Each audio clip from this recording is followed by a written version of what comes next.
Hello అండి, అందరికీ ముందుగా వందనాలు. ఈరోజు నా స్టైల్లో నెత్తళ్ళు వంకాయ కర్రీ ఎలా చేయాలో చూపిస్తున్నాను చూడండి. ఉల్లిపాయ వేగిన తర్వాత టమాటా ముక్కలు అయితే వేసేసుకోండి. టమాటా వేగించిన తర్వాత కొంచెం సాల్ట్ వేసేసుకోవాలి. సాల్ట్ ఏంటంటే బాగా ఉల్లిపాయ వేగుతుంది, టేస్ట్ బాగుంటుందండి. లాస్ట్లో వేస్తారు కానీ ముందుగా వేసుకుంటే ఇంకా బాగుంటుంది.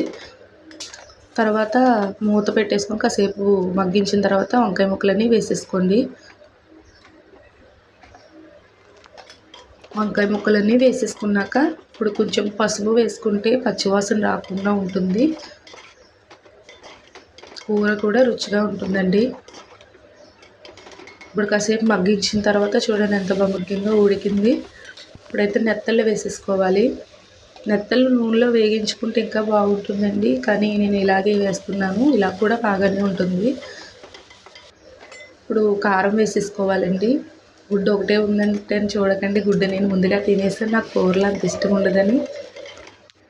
ఇప్పుడైతే కాసేపు ఉడికించి చింతపండు నీళ్ళు అయితే వేసానండి, అదైతే వేడి చేయలేదు. తర్వాత వాటర్ అయితే వేసాను. చూడండి కూర అయితే రెడీ అయిపోయింది. చూడండి ఎంత బాగుందో. వీడియో నచ్చినట్లయితే లైక్ చేసి సబ్స్క్రైబ్ చేయండి.